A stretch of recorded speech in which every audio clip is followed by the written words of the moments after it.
কালা জাদু করছে, এই কুফরি করছে, এই হয়েছে সে হয়েছে, বদনজর দিয়ে বর্তমান সমাজে এগুলো প্রচন্ড বেশি করার জন্য এমন এমন অবস্থা আমার মাঝে মাঝে আসে, এমন এমন অবস্থা দেখি তোমার মাজাল এগুলো আপনাদের কাছে বলতে পারবো, এত ভয়ঙ্কর সিচুয়েশন করে, এক মানুষ আরেক মানুষের ক্ষতি করে। একটা সলিউশন বলে দিচ্ছে যে আপনি বুঝতে পারবেন কি হবে যে হুজুর আমার উপর কি কুফরি আছে, তাবিজ তোমার করছে, এগুলো বুঝার ওয়ে কিন্তু ইসলামের মধ্যে আছে। একটু জানাই দিচ্ছে কি কষ্ট, এগুলো জানার দরকার আছে না?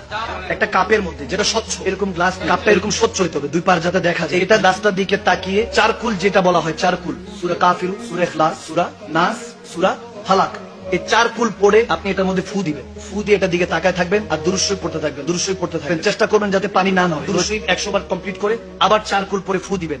ফু দিয়ে এবার ইস্তেগফার করবেন 100 বার। পরে ফু দিয়ে এটা ঘরের যে কোনো একটা কোণার মধ্যে রেখে দিন। পরের দিন বুঝতে পারবেন পানিটা যদি একটু ঘোলা হয়ে যায়, বুঝবেন কুফরি করা হয়েছে। মারহাবা কয় না? কথা ওইটা বোঝা গেছে?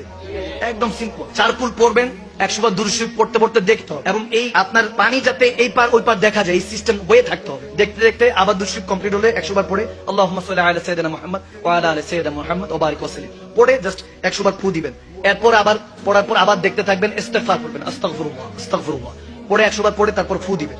ফু দিয়ে এটা যে কোনো ঘরের একটা অন্ধকার জায়গায় আলোটা এইভাবে ইয়ে করে রেখে দিবেন। পরীক্ষা করে দেখবেন, পরের দিনই দেখবেন যে পানিটা যদি এরকম স্বচ্ছ থাকে, ক্লিন থাকে, বুঝবেন কুফরি নাই, বদনজর নেই। আর যদি দেখেন ঘোলা হয়ে গেছে, তখনই বুঝবেন বদনজর আছে, কুফরি আছে। এরপর বলতে পারবেন হুজুর বাঁচার ওয়ে। বাঁচার ওয়ে হলো এই পানিটা আপনি কোনো পুকুর দেখে কিংবা মনে করেন যে জায়গায় ওই চলন্ত নদী আছে যেটা বহমান, ওই নদীর মধ্যে ফেলে দিবেন, কেটে যাবে।